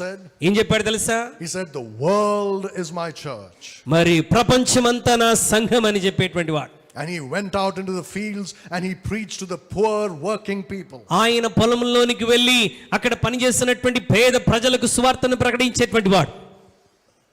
Under his influence, another great man rose up to preach. అతని ప్రభావం చేత మరొక గొప్ప దైవజనుడు లేవనెత్తబడ్డాడు. His name was George Whitefield. George Whitefield అనేటువంటి దైవజనుడు. And when he preached, George Whitefield ప్రసంగిస్తున్నప్పుడు the person who was sitting in front of him ఈ జార్జ్ విట్ఫీల్డ్ కి ఎదురుగా కూర్చున్నటువంటి వ్యక్తి and the person who was sitting at the back of that 20,000-30,000 crowd ఆ 20,000-30,000 మందిలో చివరిగా కూర్చున్నటువంటి వ్యక్తి could both hear it the same way. ఇక్కడ ముందు వరుసలో కూర్చున్నవాడు, చివరి వరుసలో కూర్చున్నవాడు ఒకే స్వరముతో వాళ్ళ దేవుని వాక్యాన్ని వినేటువంటి వారు. And it is said that when he preached, they, not really, but it would feel like there is thunder and lightning coming down. అతను ప్రసంగిస్తున్నప్పుడు ఏదో ఉరుములు మెరుపులు వస్తున్నట్టుగా ప్రజలు ఫీల్ అయ్యేటువంటి వారంట. And the power was so great. ఆయన ప్రసంగిస్తున్నప్పుడు ఎంత అద్భుతమైన శక్తి ఉండేదంటే the worst kind of sinners would repent on their knees and cry and turn to Jesus Christ. భయంకరమైన పాపులు కూడా మోకాళ్ళ మీదకి వచ్చేసి పశ్చాత్తాపడి కన్నీరు గార్చి వారి జీవితాలు దేవునికి సమర్పించేటువంటి వారు. John Wesley గారు, he was quite a character, very interesting character. ఇతను చాలా ప్రత్యేకమైనటువంటి క్యారెక్టర్ కలిగినటువంటి వాడు. These two men, John Wesley and George Whitefield, John Wesley గారు, జార్జ్ విట్ఫీల్డ్ గారు ఇద్దరు కూడా they belong to two different doctrinal viewpoints. వీరిద్దరు కూడా సిద్ధాంతపరంగా రెండు కోణాల్లో ఉన్నటువంటి వారు. But yet అయినప్పటికీ they loved each other వారిద్దరు ఒకరినొకరు ఎంతగానో ప్రేమించేటువంటి వారు, and prayed for each other ఒకరికొరకొకరు ప్రార్థించేటువంటి వారు, and encouraged each other. ఒకరినొకరు ప్రోత్సహించుకునేటువంటి వారు. But they went their own ways and they preached. కానీ వారు వారి యొక్క క్రమంలో అతనొక మార్గంలో ఇతనొక మార్గంలో వెళ్ళి బోధించేవారు. And sinners got saved. పాపులు రక్షణలోకి వచ్చారు. George Whitefield died early. George Whitefield గారు వెస్లీ గారి కంటే ముందుగానే చనిపోయారు. Wesley lived to be a very old man. I think he died in his 90s. John Wesley గారు తన 90 ఏళ్లు దాటిన తర్వాత బహుశా అతను చనిపోయారు. Every day ప్రతిదినం he would get on his horse, అతను తన గుర్రం ఎక్కి he would go travel and go preach every single day of his life. ప్రతిదినం గుర్రం మీద ప్రయాణం చేస్తూ ఆయన అనేక ప్రాంతాలకు వెళ్ళి ప్రసంగించేవాడు. Every day 3-4 sermons. ప్రతిరోజు 3-4 ప్రసంగాలు చేసేవాడు. Can you imagine that? For 50-60 years he did that. మరి 50-60 సంవత్సరాలు 3-4 ప్రసంగాలు అంటే మనకులాంటి ప్రసంగాలు కాదు. ఇందాక చెప్పారు కదా 2-3 గంటలు అలాగూ ప్రసంగించేటువంటి వారు 50-60 సంవత్సరాలు. And the sermons of his that were written down, అతను ప్రసంగించినటువంటి ప్రసంగాలు వ్రాసినప్పుడు they were about 20,000. అవన్నీ కూడా దాదాపు 20,000 ప్రసంగాలు. Think about the ones that were not recorded. Record చేయని ప్రసంగాల సంగతి గురించి ఆలోచించండి. 20,000 sermons. 20,000 ప్రసంగాలు రికార్డులో ఉన్నటువంటివి. But there was another problem. అక్కడ ఇంకో సమస్య ఉండేది. His wife. అతని భార్య. His wife hated him. అతని భార్య తనని ఎంతగానో ద్వేషిస్తూ ఉండేది. I don't know what her problem was. ఆమె సమస్య ఏంటో నాకు తెలియదు కానీ But when he was preaching, John Wesley ప్రసంగిస్తున్నప్పుడు she would stand up and say, "This man is a drunkard. ఆమె ఆ సభలో నిలబడి ఇలా చెప్పేది, ఈ వ్యక్తి త్రాగుబోతు అని చెప్పేటువంటిది. This man beats me. ఈ వ్యక్తి నన్ను కొడుతుంటాడు ప్రతిరోజు. This man has an affair with a woman." ఇతనికి వేరే స్త్రీలతో అక్రమ సంబంధం ఉంది. And all sorts of things. అతని మీద వేయాల్సిన నిందలన్నీ వేసేటువంటిది. But he would just continue preaching. అయితే ఆయన ప్రసంగాన్ని ఆపేవాడు కాదు. ఆయన ప్రసంగం చేస్తూనే ఉండేటువంటి వాడు. He kept on preaching all his life. ఆయన తన జీవితాంతము ప్రసంగిస్తూనే వచ్చాడు. Great men like that were there all over the world. I'm giving you just 2 examples. మరి ప్రపంచంలో అలాగూ చాలా మంది ఉండేటువంటి వారిని నేను 2 ఉదాహరణలు మీ ముందు ఉంచాను. While they were preaching, men would throw stones at them. వారు ప్రసంగిస్తున్నప్పుడు అనేక మంది వ్యతిరేకులు వాళ్ళ మీద రాళ్లు వేసేటువంటి వారు. They would get hit on the head. వారి తలలకు గాయాలయ్యేటువంటివి. And they would start bleeding. రక్తం కారుతూ ఉండేటువంటిది. But they would not stop preaching. ఆయన ప్రసంగాలు ఆపేటువంటి వారు కాదు. And sinners would get saved. ఆ సమయంలో పాపులు రక్షణలోకి వచ్చేటువంటి వారు. Think about the bodyguards nowadays our great men of God have around. నేటి దినాల్లో గొప్ప దైవజనులు చెప్పుకునేటువంటి వారి చుట్టూ ఉన్నటువంటి బాడీ గార్డ్స్ చూడండి. Just this morning somebody showed me, or I saw a video. ఈ రోజు ఉదయం నేను ఒక వీడియో చూశాను. A preacher is walking. ఒక ప్రసంగికుడు నడుస్తూ ఉంటే And all around are about 7-8 bodyguards, all bodybuilders. అతని చుట్టూ బాడీ బిల్డర్స్, బాడీ గార్డ్స్ దాదాపు 7-8 మంది ఉన్నారు ఆయన చుట్టూ. What are you so afraid of? నువ్వు దేని కొరకు అంతగా భయపడుతున్నావు? అంతమంది బాడీ గార్డ్స్ పెట్టుకున్నావు. I'm not saying be careless. అంటే నేను నిర్లక్ష్యంగా ఉండండి, ఎలా పడితే అలా వెళ్ళండి అని చెప్పట్లేదు. Yes, you need to have someone to help you. నీకు సహకరించేవారు కొంతమంది తప్పకుండా ఉండాలి, కాదనట్లేదు. But what is this show? కానీ ఈ షో ఏంటి? These men are never attacked by anybody. ఈ వ్యక్తులు ఎప్పుడు ఎవరి దాడికి గురైనటువంటి వారు కాదు. That preacher has 5, so I'll have 7 bodyguards. ఆ ప్రసంగికుడు 5 బాడీ గార్డ్స్ ఉన్నారంటే నాకు 7 ఉండాలి. He's got tough guys, I need tougher guys. అతనికి చాలా బలవంతులు ఉన్నారు, అంతకంటే బలవంతులు నా దగ్గర ఉండాలి. These men who really did something for the Lord were getting beaten black and blue and they still preached. మరి ఇప్పటి వరకు మాట్లాడుకున్న దైవజనులు భయంకరంగా కొట్టబడినప్పటికీ వారు దేవుని వాక్యాన్ని ప్రసంగిస్తూనే వచ్చారు. One man took out a pistol and he said, I'll kill you if you don't stop preaching. ఒక వ్యక్తి పిస్తల్ తీసి ఇదిగో నువ్వు ప్రసంగం ఆపకపోతే ఇక్కడే నిన్ను చంపేస్తానని చెప్పాడు. He said, go ahead, do what you want, and he kept on preaching. నువ్వేం చేయాలనుకున్నావు చెయ్యని చెప్పి వీళ్ళు మరలా ప్రసంగించడం మొదలుపెట్టారు. One time when this man shot, that thing blasted in his own hand. మరి ఒక వ్యక్తి మరి ఆ పిస్తల్ పేల్చినప్పుడు అది చేతిలోనే పేలిపోయింది. Another time when another man shot him, it just missed him. మరొక వ్యక్తి చంపడానికి ప్రయత్నించినప్పుడు ఆ గురి తప్పిపోయింది. Whatever happened, they didn't stop preaching. ఏది జరిగినా వీరు ప్రసంగించడం మాత్రం మానలేదు. So many men like that. అనేక మంది దైవజనులు అలాగ జీవించిన వారు. There was a man named Robert Murray McChaney. Robert Murray McChaney అనేటువంటి మరొక దైవజనుడు. He died when he was 29 years old. ఈ రాబర్ట్ గారు 29వ ఏట చనిపోయాడు. But before he died, ఆయన చనిపోక ముందు the whole city where he lived was saved. ఆయన నివసించినటువంటి పట్టణం అంతా రక్షణలోనికి వచ్చేసింది. That's why I said, we cannot be compared to these men. అందుకొరకే నేను ఇందాక చెప్పాను, ఆ దైవజనులతో మనం ఏ విషయంలోనూ పోల్చుకోలేం. All they had was this English Bible in their hand. వారి దగ్గర ఉన్నదంతా తర్జుమా చేయబడినటువంటి English Bible. And God used it to bring great revivals in England, Europe, and in America. ఇంగ్లాండ్లో, యూరోప్లో, అమెరికా దేశాల్లో గొప్ప ఉజ్జీవం లేవనెత్తడానికి దేవుడు ఈ పవిత్ర గ్రంథాన్ని వాడుకున్నాడు. Now while all these men in America, there were men like Jonathan Edwards. మరి అమెరికా దేశంలో జొనాథన్ ఎడ్వర్డ్స్ వంటి దైవజనులు. If you look at the number of books, right, that they have written of all that he had preached and taught. ఆయన ప్రసంగించిన ప్రసంగాలన్నిటినీ వారు మరి record చేసినప్పుడు ఆయన ద్వారా వచ్చినటువంటి పుస్తకాలు మనం చూస్తే This life is not enough to read all those books. I've seen అవన్నీ them. చదవటానికి మన జీవితమే సరిపోదండి. How did they do it? వారు ఎలా చేయగలిగారు ఇంత గొప్ప పరిచర్య? I'll tell you, this man, Jonathan Edwards, Jonathan Edward గారి గురించి ఒక మాట he చెప్తున్నాడు. was the pastor of a small village church. అతను ఒక చిన్న కుగ్రామంలో ఉన్నటువంటి సంఘానికి కాపరిగా ఉండేటువంటి వాడు. But I'll give you an example of what would happen when he preached. ఆయన ప్రసంగిస్తున్నప్పుడు ఏం జరిగేదో ఒక చిన్న ఉదాహరణ చెప్తాను. One day he preached a sermon named Sinners in the Hands of an Angry God. మరి కోపోద్రికుడైనటువంటి దేవుని చేతిలో పాపులు అన్న అంశాన్ని బోధిస్తూ వచ్చాడు. Can you imagine today's preachers preaching on that subject? ఎవరైనా ప్రసంగికుడు నేటి దినాల్లో కోపోద్రికుడైన దేవుని చేతిలో పాపులు అన్న అంశాన్ని ఎక్కడన్నా బోధించడం విన్నారా? God is love. దేవుడు ప్రేమ గలవాడు. He loves you. ఆయన నిన్ను ప్రేమిస్తున్నాడు. Don't worry. దేని గురించి చింతించవద్దు. But these are the kind of things they preached. అయితే వారు ప్రసంగించే అంశాలు ఈ విధంగా ఉండేవి. That's why they threw stones at them and shot them. అందుకొరకే వారి మీద రాళ్ళు పడేవి, పిస్తళ్ళు పేలేటువంటివి. So this man Jonathan Edwards preached this sermon. Jonathan Edwards గారు ఈ వాక్యాన్ని ప్రసంగిస్తున్నప్పుడు, While he was preaching, ఆయన ప్రసంగిస్తున్నప్పుడు the power of God came down. దేవుని శక్తి దిగి వచ్చింది. And people started falling down and crying and screaming at the top of their voice. ప్రజలు కింద పడటం, దొర్లటం, పశ్చాత్తాపడటం, ఏడవటం ఇలాగ జరుగుతూ ఉండేటువంటి. They were so taken with fear వారు భయముతో నింపబడేటువంటి వారు that they started shouting and saying, stop preaching please, or else we'll die now. అయ్యా ఇంకా ఎక్కువ మేము వినలేకపోతున్నాము, మీ ప్రసంగం ఆపేయండి లేకపోతే మేము చచ్చిపోతామేమో అన్న భయంతో కేకలు వేసేవారు.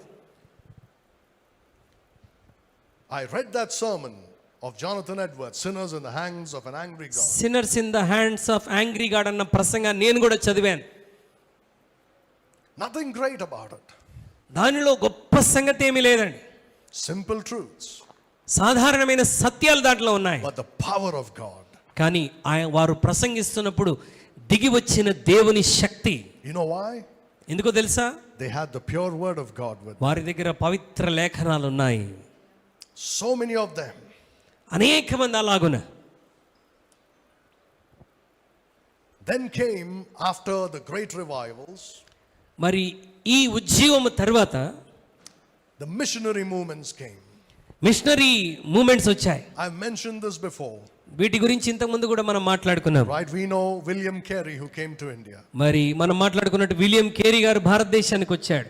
Before him and after him, many others also came whose names we are not familiar with. అతనికి ముందు అతనికి తర్వాత ఇంకా చాలా మంది వచ్చారు కానీ వారి పేర్లు మనకు అంతగా పరిచయం లేదు. Did you know who translated the Bible into Telugu first? Telugu భాషలోనికి మొట్టమొదటిగా బైబిల్ని ఎవరు తర్జుమా చేశారో తెలుసా?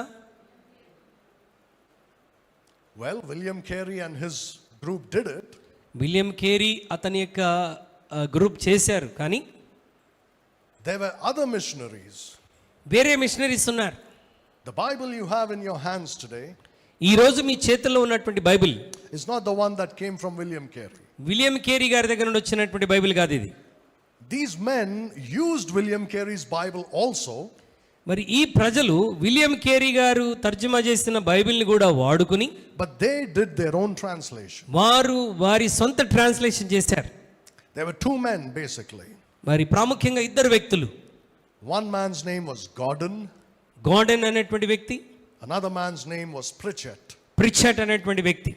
You've been reading that Bible, you don't even know the names of those who translated. నీ చేతిలో ఉన్నటువంటి బైబిల్ని ఎవరు తర్జుమా చేశారో వారి పేర్లు కూడా మనకు తెలియదు, కానీ మనం ఆ బైబిల్ని ఈరోజు ఉపయోగించుకుంటున్నాం. While they were translating, they died. వారు తర్జుమా చేస్తున్నప్పుడే వారు చనిపోయారు. Many others came after them and continued the work. వారి తర్వాత ఇంకా అనేక మంది వచ్చి ఆ పరిచర్యను ముందుకు కొనసాగించారు. You see, when William Carey translated the Bible into Telugu, it burned in the press that burned down. William Carey గారు తెలుగు బైబిల్ని తర్జుమా చేసినప్పుడు అతని ప్రింటింగ్ ప్రెస్ కాలిపోయినప్పుడు ఆ పని అంతా కూడా కాలిపోయింది. But they did it again. కానీ మరలా వారు ఆ పని చేశారు. So the men who translated the Bible into Telugu made use of that Bible also. ఎవరైతే తెలుగులో తర్జుమా చేశారో ఆ వ్యక్తులు విలియం కేరీ గారి బైబిల్ని కూడా ఉపయోగించుకున్నారు. Adoniram Judson went to Burma. Adoniram Judson గారు బర్మా దేశానికి వెళ్ళారు. And by the way, did you know that even before William Carey translated the Bible into Telugu and Gordon and Pritchett translated the Bible into ఈ Telugu, garden and ప్రిచర్స్ వీళ్ళు తర్జుమా చేయడానికంటే ముందు William Carey గారు తర్జుమా చేయడానికంటే ముందుగా in the 1700s, 1700 సంవత్సర కాలంలో a man named Schulz came and translated the Bible into Telugu. Shoes అనేటువంటి మరొక వ్యక్తి మరి తెలుగు భాషలోనికి బైబిల్ తర్జుమా చేశాడు. 100 years after him, these other men came and translated. అతన్ని తర్వాత 100 సంవత్సరాల తర్వాత ఈ వ్యక్తులందరూ వచ్చి బైబిల్ తర్జుమా చేశారు.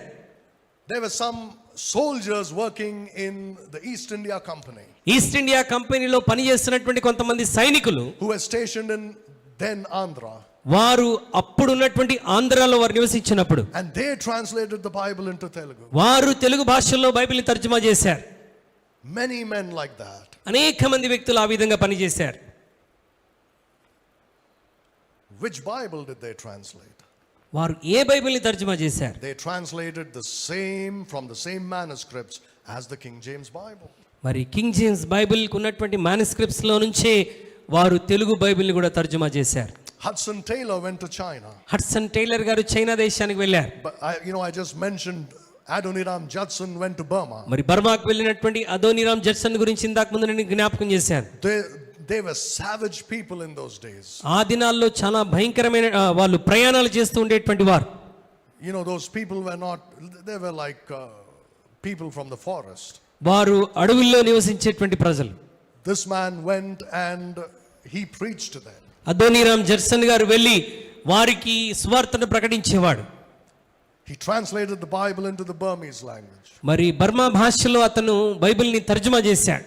He made the first Burmese dictionary, మొట్టమొదటిగా బర్మీస్ డిక్షనరీని అదోనీరామ్ జడ్సన్ తయారు which చేశాడు. is still used today in Burma. అది నేటి దినాల్లో కూడా బర్మాలో ఉపయోగిస్తూ ఉన్నారు. Did you know that William Carey was a professor of Bengali and Sanskrit and a few other languages? Bengali, Sanskrit ఇంకా ఇతర భాషలకు ప్రొఫెసర్గా విలియం కేరీ గారు పనిచేశారు. మీకు తెలుసా?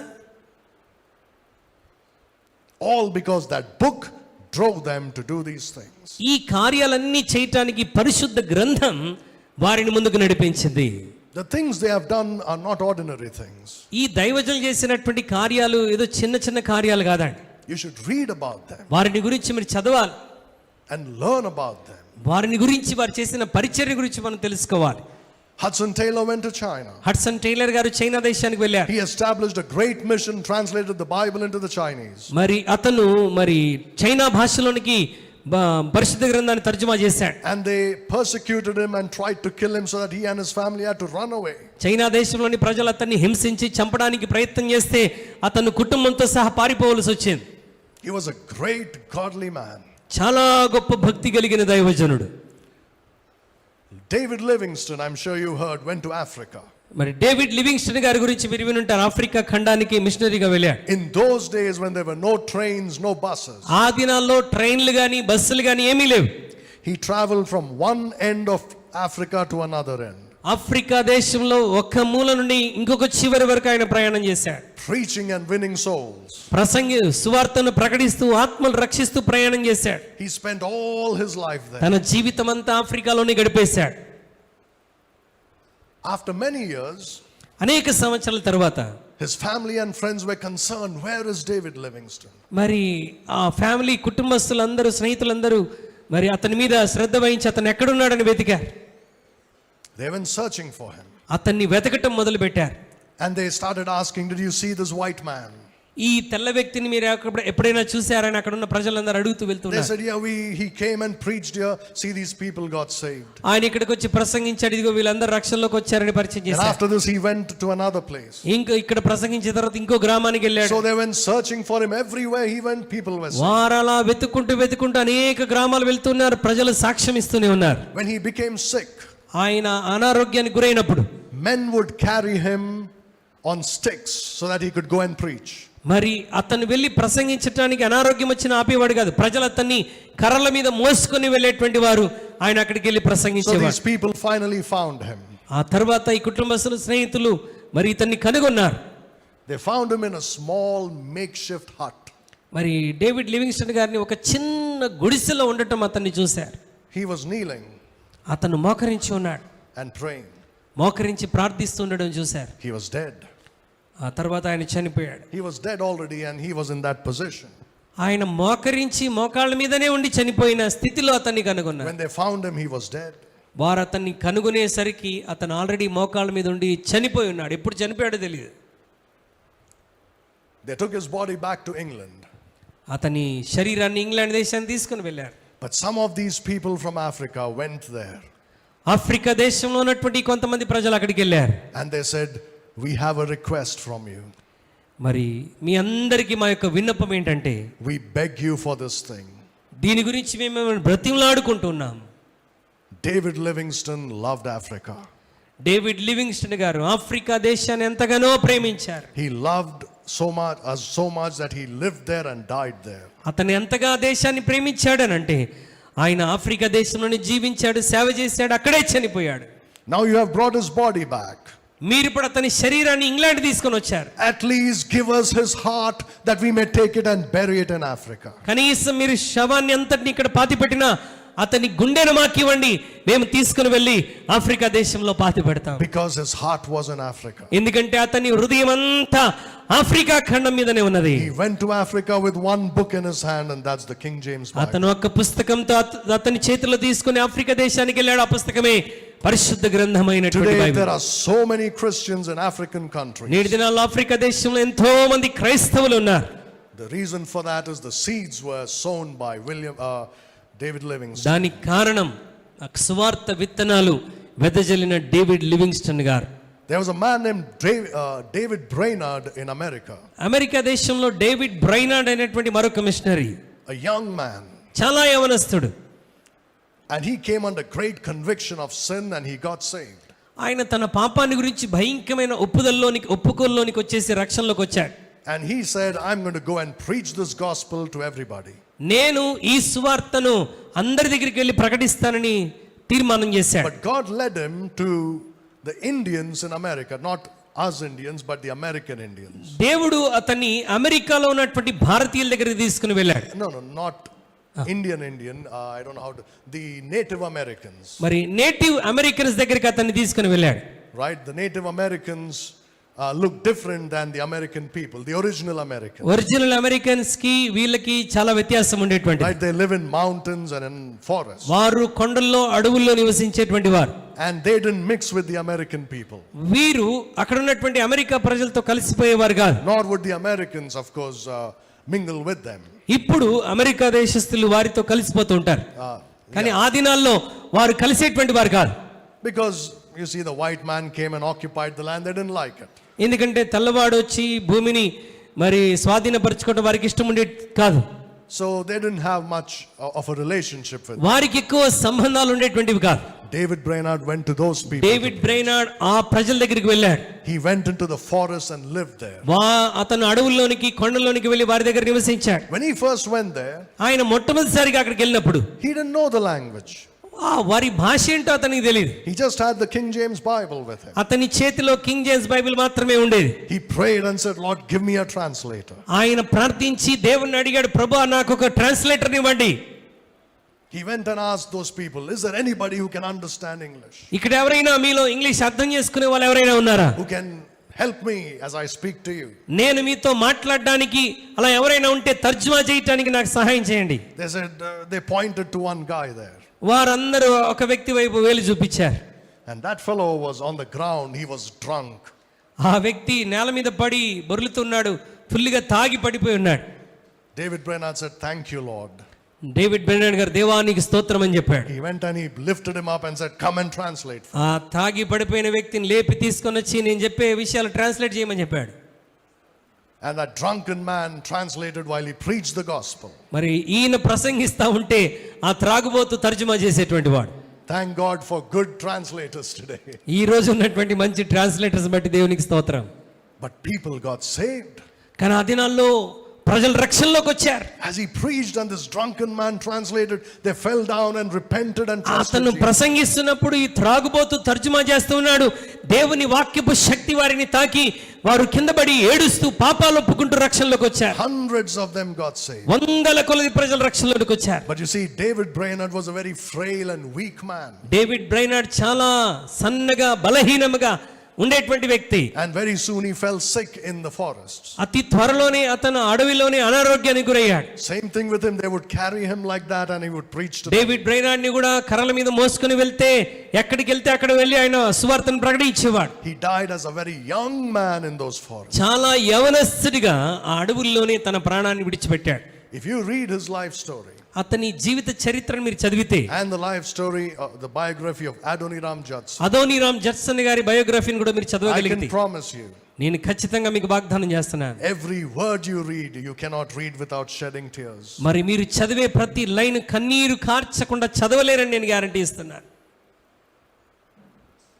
That's the kind of men God used to bring revivals because they got saved through this book. వారు ఆయన పవిత్ర లేఖనాలు చదువుట ద్వారా రక్షణలోనికి వచ్చారు కనుక అంత శక్తివంతంగా దేవుడు వారిని వాడుకున్నాడు. Later in America and England, God raised up great pulpit preachers. ఆ తర్వాత అమెరికా, ఇంగ్లాండ్ దేశంలో గొప్ప ప్రసంగికులను దేవుడు లేవనెత్తాడు. All of them with the King James Bible in their hand. వీరందరూ వారి చేతిలో కింగ్ జేమ్స్ బైబిల్ని పట్టుకొని ప్రసంగించిన వారు. Men like Richard Baxter, who was a Puritan of course. Richard Baxter అనేటువంటి వ్యక్తి.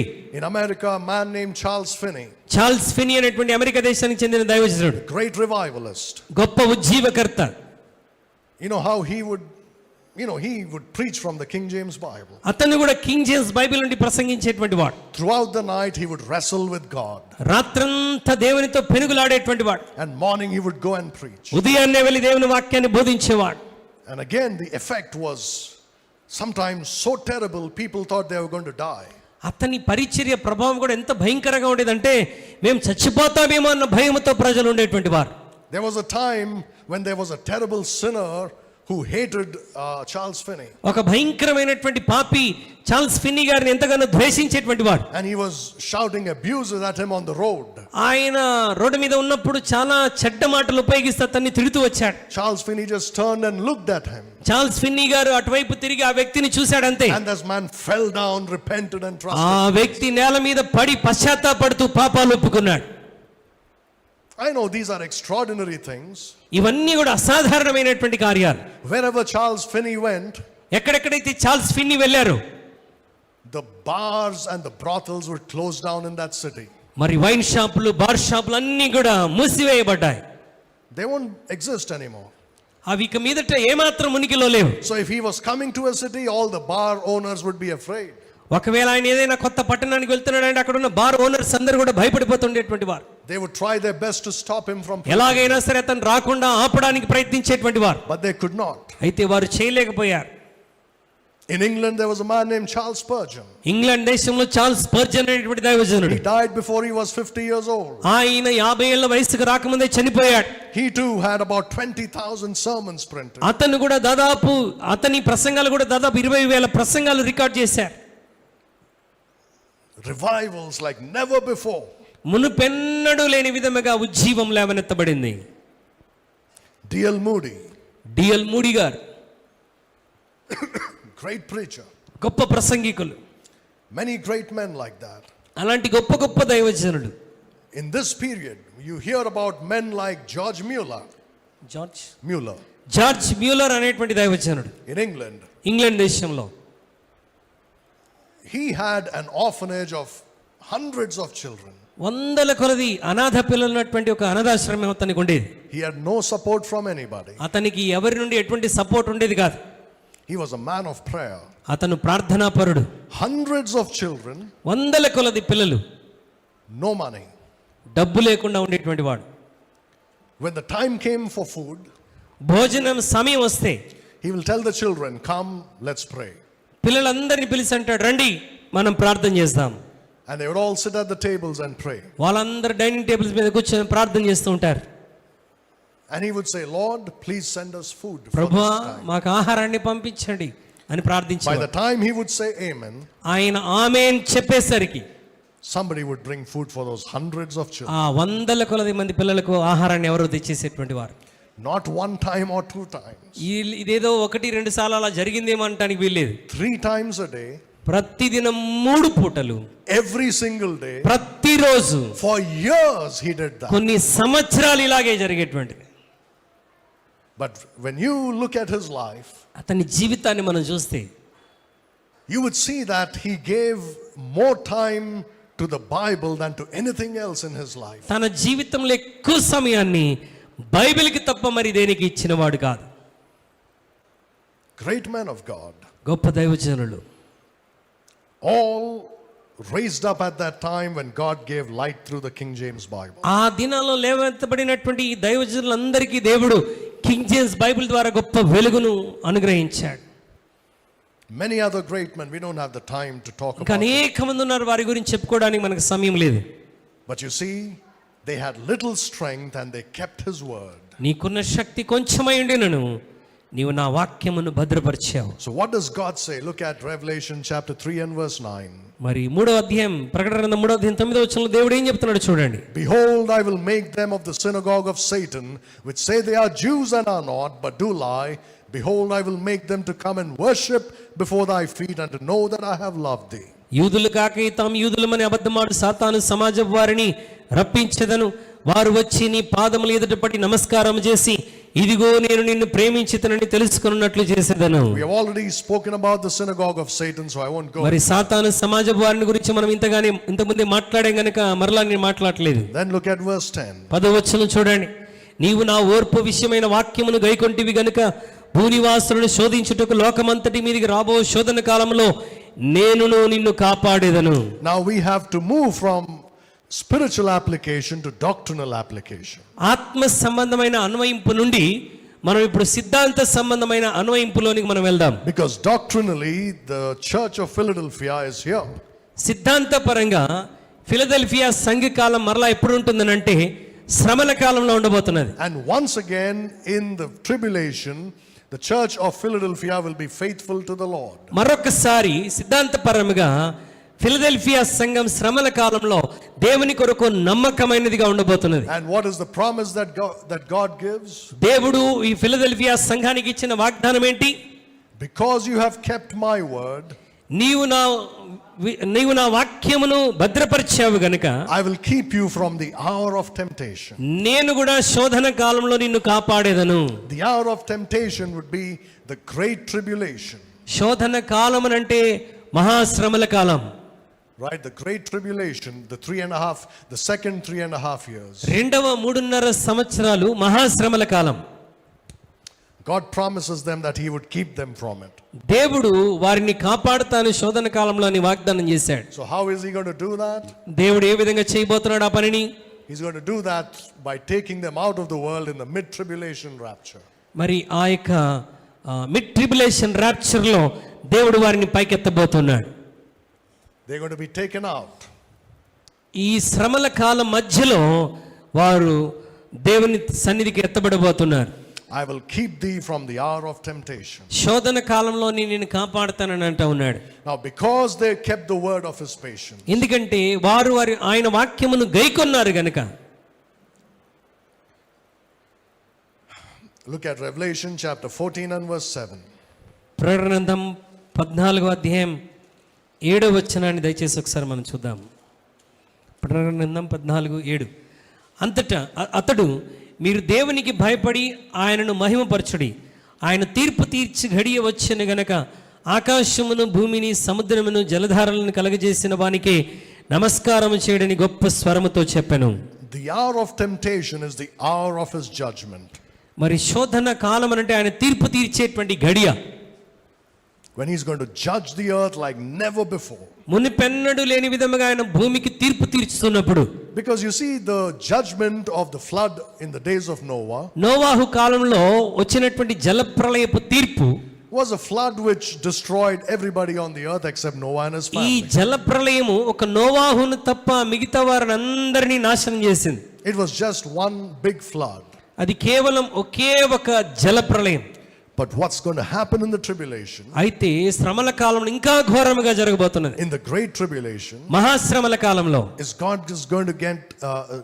God is going to send various kinds of judgments upon the earth. దేవుడు రకరకాల తీర్పులను భూమి మీదకి పంపించనై ఉన్నాడు. And people will suffer at that time. ప్రజలు చాలా భయంకరముగా శ్రమ నొందుతారు ఆ సమయంలో. That's why it's called the great tribulation. అందుకొరకే దాన్ని మహాశ్రమల కాలం అని అంటున్నాం.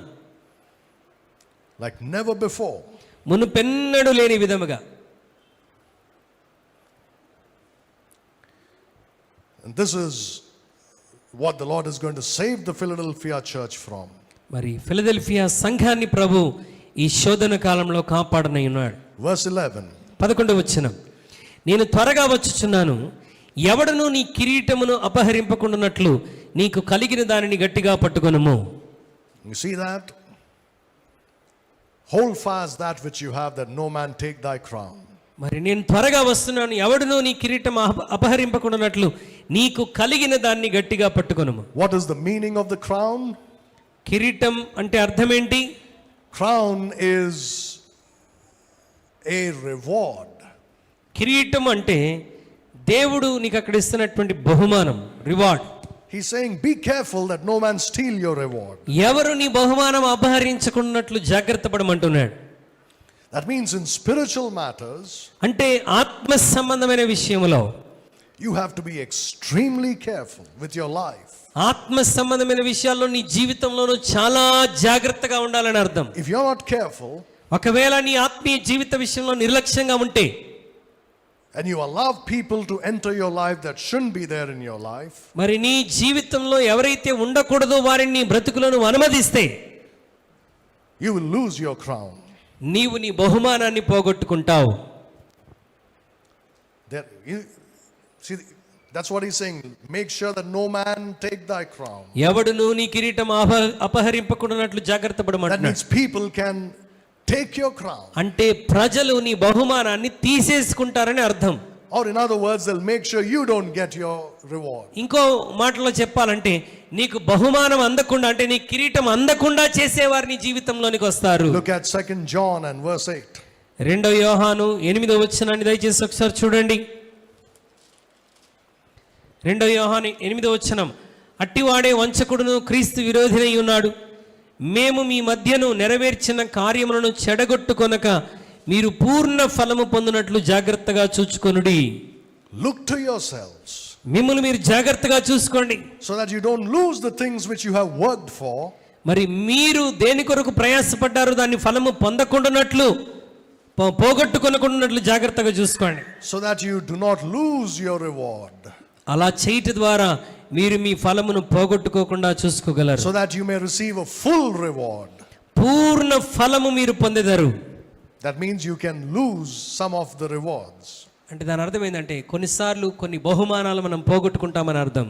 So we must work hard to get a full reward. కాబట్టి పూర్ణ ఫలాన్ని, పూర్ణ బహుమానాన్ని పొందడానికి మనం కష్టపడి పని చేయాలి. So when he says See that no man take thy crown. He's not talking about salvation. కనుక ఎవడును నీ కిరీటం అపహరింపకుండా చూసుకోమని చెప్తున్నాడంటే కిరీటం అంటే అక్కడ నీ రక్షణ గురించి ఏం చెప్పట్లేదు.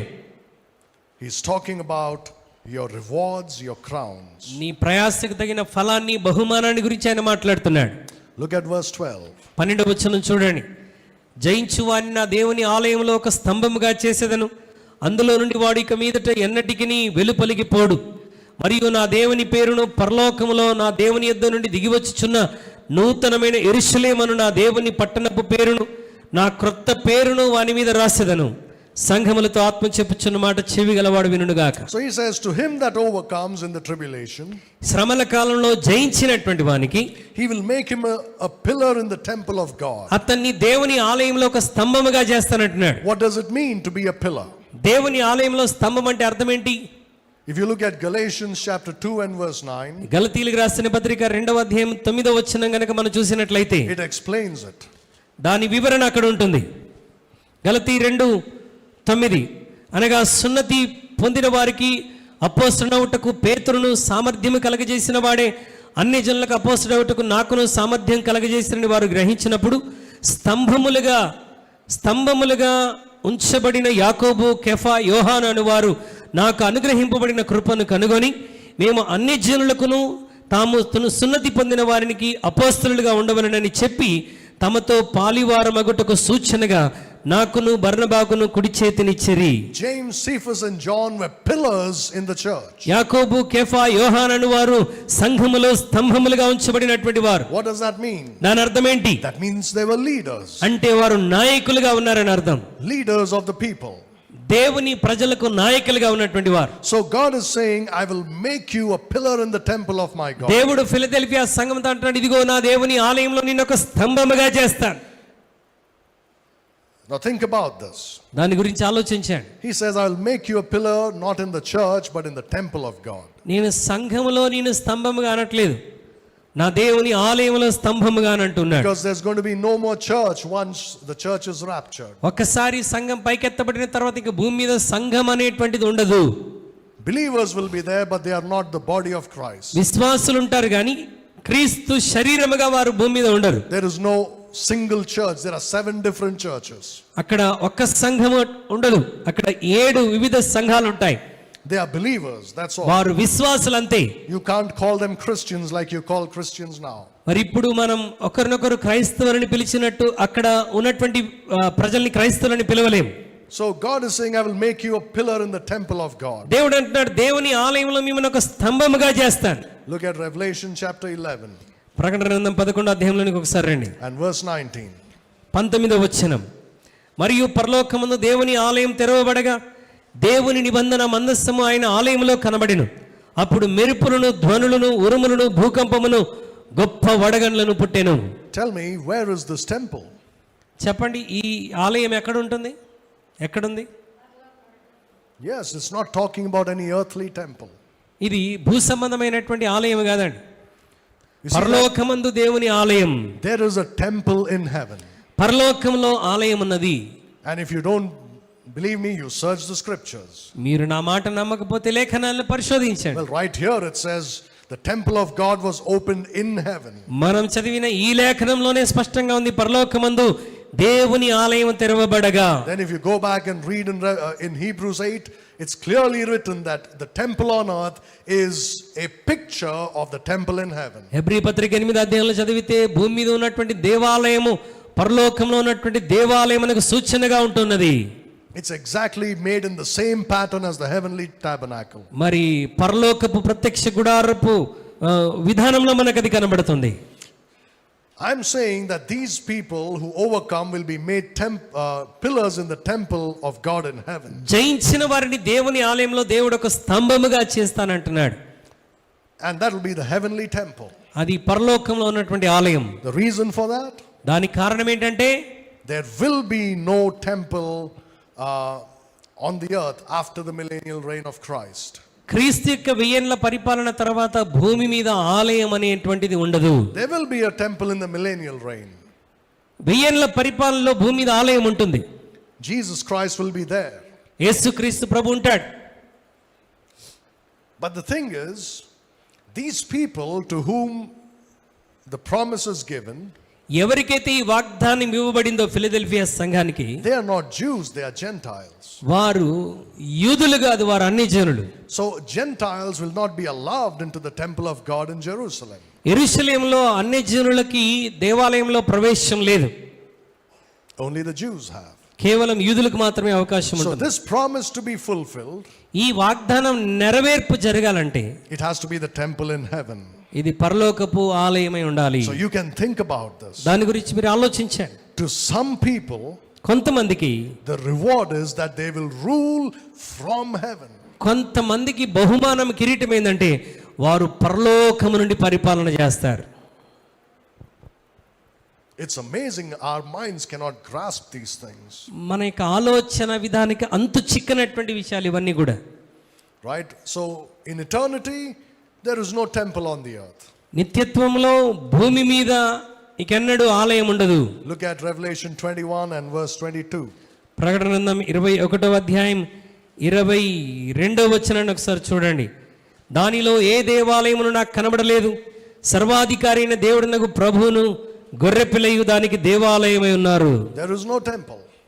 దేవాలయం ఏమీ లేదండి. God is the temple, Jesus Christ is the temple. దేవుడే దేవాలయముగా ఉన్నాడు, యేసుక్రీస్తు గొర్రెపిల్ల దేవాలయముగా ఉన్నాడు. So they will be directly under the leadership of Jesus Christ and ruling under his leadership. వారు నేరుగా యేసుక్రీస్తు ప్రభువారి నాయకత్వం క్రింద ఉండి వారు పరిపాలన చేయబోతున్నారు. That's the promise given to those who overcome in the Philadelphia church. ఎవరైతే ఫిలదెల్ఫియా సంఘ కాలంలో శోధన జయించారో వారికి దేవుడిచ్చే బహుమానం అదే. నా ఆలయంలో దేవుని స్తంభములుగా మీరు ఉంటారు. But going back to the Philadelphia church in between 1500 and 1900. ఒకవేళ మరలా మరి మనం ఆత్మీయంగా మాట్లాడినప్పుడు ఫిలదెల్ఫియా సంఘ కాలానికి 1500 నుండి 1900 ఏడీకి మనం వెళితే, As I've said, God kept an open door. దేవుడు మరి ద్వారమును తెరిచి ఉంచాడు. And I've told you about all these great people. ఈ గొప్ప గొప్ప దైవజనుల గురించి మనం మాట్లాడుకుంటూ వచ్చాం. Right, you had the Puritans, మరి Puritans, you had the revivals, revivals, you had the missionaries, మిషనరీలు ఉన్నారు, and you had the pulpiteers, పుల్పిటియస్ ఉన్నారు, pulpit preachers like Spurgeon and Moody. మరి చార్ల్స్ స్పర్జన్ గారు, డిఎల్ మూడీ లాంటి దైవజనులు. All this as a result of this one Bible that they had preserved. వీరందరూ కూడా ఈ భద్రపరచబడినటువంటి పవిత్ర లేఖనాలకు ప్రతిఫలముగా వచ్చినటువంటి వారు.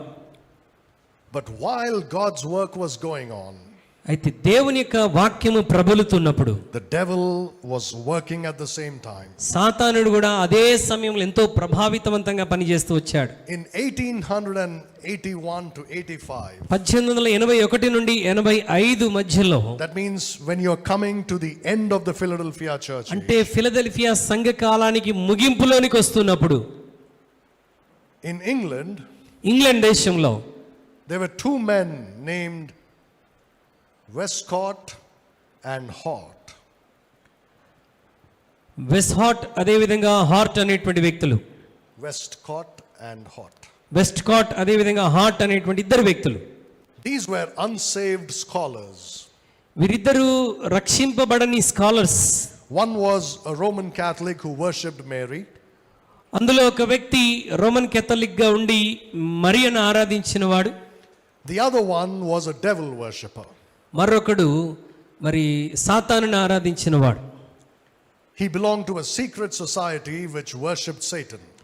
అతను సాతానుని ఆరాధించేటువంటి రహస్య సమాజానికి సంబంధించినటువంటి వాడు. But you see, these men had one common interest. అయితే వీరిద్దరికి ఒకే రకమైనటువంటి ఆసక్తి ఉండేది. Literature. Literature. Right, books and manuscripts and things like that. మరి పుస్తకాలు, మానస్క్రిప్ట్స్, లిటరేచర్ వీటన్నిటి మీద ఎక్కువ ఆసక్తి ఉండేది వాళ్ళకి. So these men instigated the Christians ఈ వ్యక్తులు క్రైస్తవులని ఏం చేశారంటే, and said that we need to revise the King James Bible. క్రైస్తవులను ప్రేరేపించి ఏమని చెప్పారంటే, మనం ఈ కింగ్ జేమ్స్ బైబిల్ని రివైజ్ చేద్దామని చెప్పారు. Because firstly, the language is outdated. ఎందుకంటే ఈ లాంగ్వేజ్ ఎప్పుడో ప్రాచీన కాలంలో ఉన్నటువంటి లాంగ్వేజ్ ఇప్పుడు ఇది పనికిరాదని చెప్పారు. But more importantly, ప్రాముఖ్యముగా we found new manuscripts, not new, we found manuscripts మేము manuscripts ని కనుగొన్నాము, which are older than the ones from which the KJV was translated. King James translation చేయడానికి ఉపయోగించిన manuscripts కంటే కూడా ప్రాచీన manuscripts మాకు దొరికాయి. So let us use them to revise this Bible. కాబట్టి వాటిని ఉపయోగించుకొని ఇప్పుడున్నటువంటి కింగ్ జేమ్స్ ని మనం రివైజ్ చేద్దామని చెప్పారు. So these men came up with a theory. వీరు ఒక థియరీతో వచ్చారు. It's called a textual theory. Textual theory అన్నటువంటి విధానంలో వచ్చారు. And they used it to deceive many Protestant Christians. మరి వారు అనేక మంది ప్రొటెస్టెంట్ క్రైస్తవులను మోసగించడానికి దాన్ని ఉపయోగించారు. And many of them were deceived. అనేక మంది మోసగించబడ్డారు. And they said, yes, let's revise the Bible. చాలా మంది మోసపోయి సరే మనం ఈ మాన్యుస్క్రిప్ట్స్ దొరికాయి కదా మరి దీన్ని రివైజ్ చేద్దామని ముందుకు వచ్చారు. When you revise something, most of it is left as it is. మరి వాళ్ళు రివైజ్ చేసినప్పుడు, Not they, but if anybody does it, that's how it should be. మరి రివైజ్ చేసినప్పుడు అందులో ఉన్న విషయాలు ఎక్కువగా అలాగే ఉండిపోతాయి. Only some places where it is necessary, it is changed. ఎక్కడెక్కడ అవసరం అని అనుకుంటారో అక్కడే బహుశా మార్పు చేస్తారు వాళ్ళు. Now, this King James Bible ఇప్పుడు king James Bible is the 7th revision. Remember I told you from Tyndale to King James, 7 different translations. Tyndale నుండి కింగ్ జేమ్స్ వరకు 7 వివిధ రకాల తర్జుమాలు జరిగాయి. The KJV is the 7th purification. మరి KJV Bible 7వ purification Bible. But do you know that 80% of the KJV కేజేవిలో ఉన్నటువంటి 80% is directly taken from the Tyndale Bible, the first English one. ఇది కేవలం first English లో తర్జుమా చేయబడిన Tyndale Bible నుండి తీసుకొనబడినటువంటి విషయం. 80%. 80%. Only 20% was revised. కేవలం 20% మాత్రమే వాళ్ళు రివైజ్ చేయగలిగారు.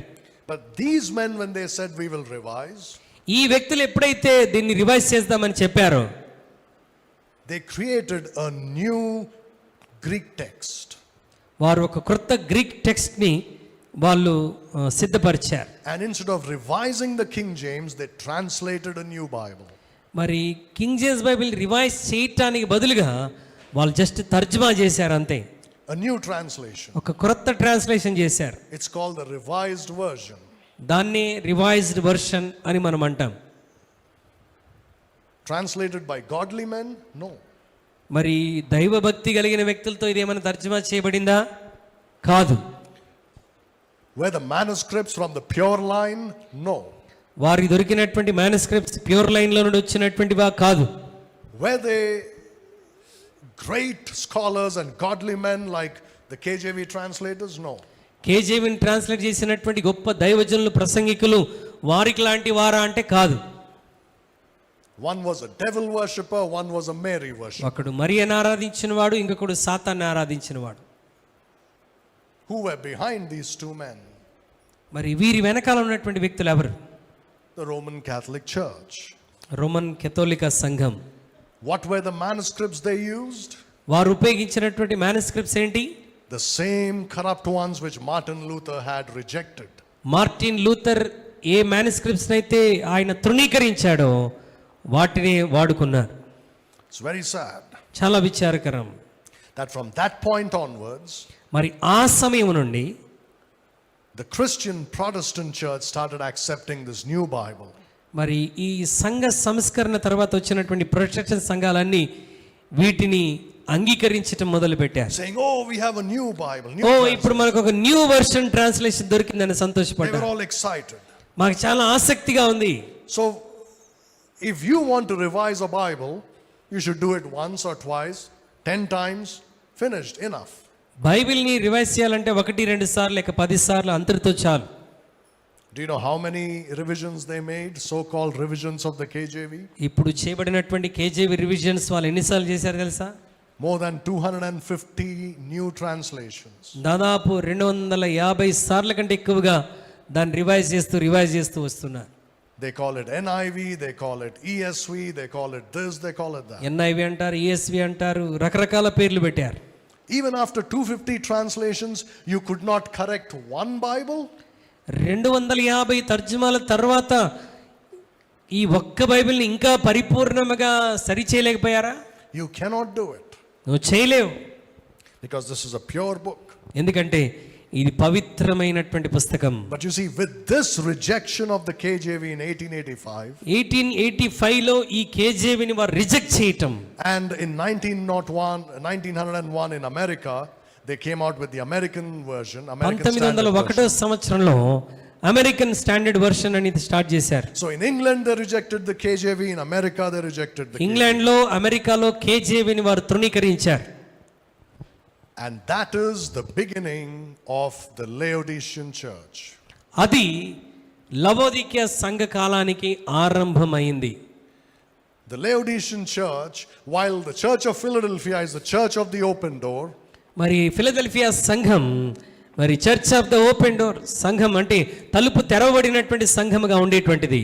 Laodicean church లవోదికీయ సంఘం అయితే is church of the closed door. ద్వారము మూయబడినటువంటి సంఘముగా పిలువబడింది. In the Laodicean church, you see Jesus Christ outside the church and the door is closed. లవోదికీయ సంఘములో యేసుక్రీస్తు సంఘానికి వెలుపట ఉన్నాడు, సంఘం తలుపులేసేసుకున్నది. And Jesus is standing and knocking at the door. యేసుక్రీస్తు బయట నిలబడి తలుపు తట్టుచూ ఉన్నాడు.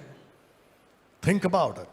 దాని గురించి ఆలోచించాను. When they rejected God's word, వారు దేవుని వాక్యాన్ని తృణీకరించినప్పుడు the result is apostasy, మరి రిజల్ట్ అంతా కూడా అపోస్టసీని మనం చూస్తున్నాం. corruption ఎక్కడ చూసినా కరప్షన్, నాశనం of Christianity. క్రైస్తవ్యం అంతా నాశనాన్ని మనం చూస్తున్నాం. If anybody tells you ఎవరైనా నీతో ఇలాగ చెప్పి that Christianity becomes better and better as the years go by, సంవత్సరాలు గడుస్తున్నది క్రైస్తవ్యం ఇంకా గొప్పగా గొప్పగా ఎదుగుతుంది అని ఎవరైనా నీతో అంటే they are unbiblical. వారు వాక్యానుసారంగా మాట్లాడుతున్న క్రైస్తవులు కాదు. They are Christian evolutionists. వారు క్రైస్తవ ఎవల్యూషనిస్ట్స్ గా ఉన్నారు. Right? Evolutionists believe everything becomes better and better and better. Evolution ఏమని నమ్ముతుంది? సంవత్సరాలు గడుస్తున్న కొలది అంతా మంచిగా అవుతుంది నమ్ముతారు. From monkey it became better and better, now we are human beings. కోతి నుండి మంచిగా ఇప్పుడు మనం మనుషులమయ్యామని చెప్తుంటారు. Christianity doesn't become better. క్రైస్తవ్యం అలాగూ రోజు రోజుకి మంచిగా అవుతుందని చెప్పడానికి It వీల్లేదు. becomes worse and worse and worse. క్రైస్తవ్యం రోజు రోజుకి నాశనానికి దారి తీస్తుంది. That's why the Bible says when the Lord returns, will he find faith on the earth? అందుకే దేవుని వాక్యం అంటుంది, ఆయన తిరిగి వచ్చినప్పుడు భూమి మీద విశ్వాసమును కనుగొనగలనా? It's not becoming better. Christianity today is at its worst condition. నేటి దినాల్లో క్రైస్తవ్యం బెటర్మెంట్ లోనికి వెళ్ళట్లేదండి, భయంకరమైన స్థితిలోనికి దిగజారిపోతుంది. In 2000 years, 2000 సంవత్సరాలలో the church has never been in this condition.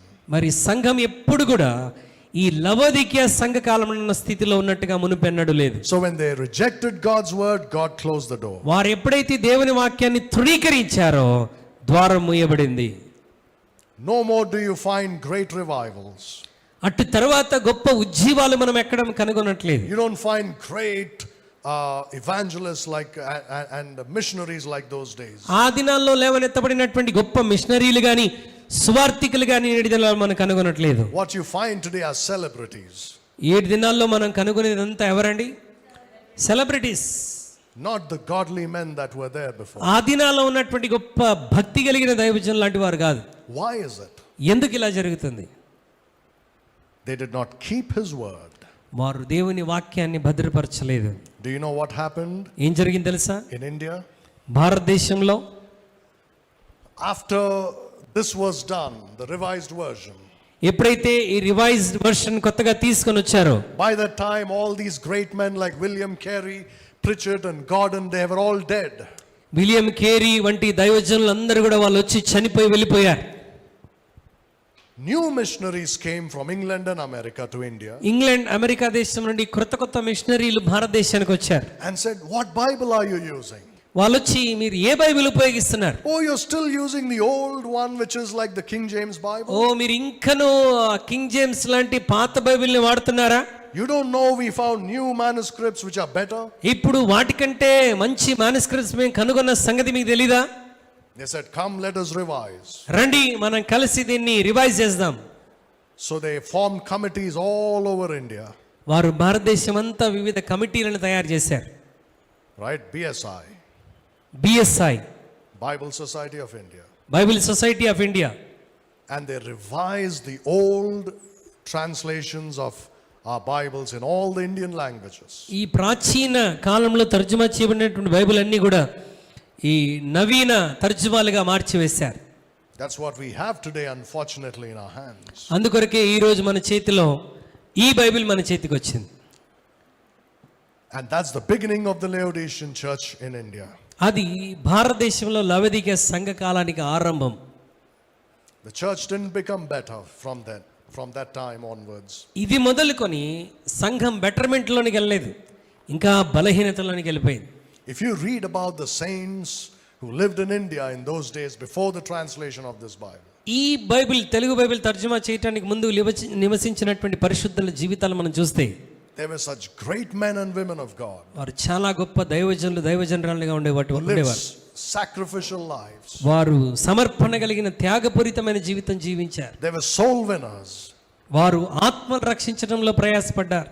But today, unfortunately, preachers are more politicians than preachers. నేటి దినాల్లో ప్రసంగికులు మరి ఎక్కువగా దేవుని వాక్యాలు అందించడానికంటే బదులుగా రాజకీయం చేయటానికి ప్రయాసపడుతున్నారు. It's very sad. But that's the condition of the church today. అది నేటి సంఘం యొక్క పరిస్థితి. And the Lord willing, we will see what God thinks about the Laodicean church. లవదిక సంఘాన్ని గురించి ప్రభు ఏం ఆలోచిస్తున్నాడో ప్రభు చిత్తం అయితే మనం నెక్స్ట్ వీక్ లో మనం చూస్తాం. But things didn't get better from there. Everything went down. అక్కడి నుండి పరిస్థితులు అనుకూలంగా లేవండి, పరిస్థితులు అన్ని దిగజారిపోతూ వచ్చాయి. We are very close to the rapture now. అంటే మనం సంఘం ఎత్తబడటానికి చాలా సమీపంగా ఉన్నాం. And things will not get better. ఇక మీదట పరిస్థితులు ఇంకా మంచిగా ఉండవు. They're going to become worse. ఇంకా దారుణంగా మారిపోతాయి. More doors are going to be closed. ఎక్కువగా ద్వారాలు మూయబడతాయి. You see it, right? Already అది ఆరంభమైంది, మన చుట్టూ మనం చూస్తున్నాం. Once upon a time, the doors were closed only in the northernmost parts of India. ఒకప్పుడు భారతదేశంలో ఉత్తర భాగంలోనే స్వార్థ కొరకు ద్వారాలు మూయబడ్డాయని వినేవాళ్ళం. But now, slowly coming down south, not slowly, very fast coming down. చాలా వేగంగా దక్షిణ భారతదేశంలో కూడా పాకిపోతుంది. Right? You know what I'm talking about. I don't have to నేను explain. దేని గురించి మాట్లాడుతున్నా మీకు తెలుసు, వివరించాల్సిన అవసరం లేదు. The doors are closing. ద్వారాలు మూయబడ్డాయి. And I don't know if the church does not keep the pure word of God once again. సంఘము ఈ పవిత్రమైన లేఖనాన్ని మరొకసారి అది భద్రపరచకపోతే we may not be allowed to do this in the coming years. రానున్న దినాల్లో మనం ఇలాగ పరిచర్య చేయలేం. The doors will be closed. ద్వారాలు మూయబడతాయి. Because this is the age of the closed door. ఎందుకంటే ఇది ద్వారము మూయబడిన కాలంలో మనం ఉన్నాం. But if we keep this book, అయితే దేవుని వాక్యాన్ని మనం గైకొని కాపాడగలిగితే God will still keep an open door before you. దేవుడు ఇంకను మన కొరకు తలుపులు తెరుస్తాడు. Let us pray. ప్రార్థన చేద్దాం.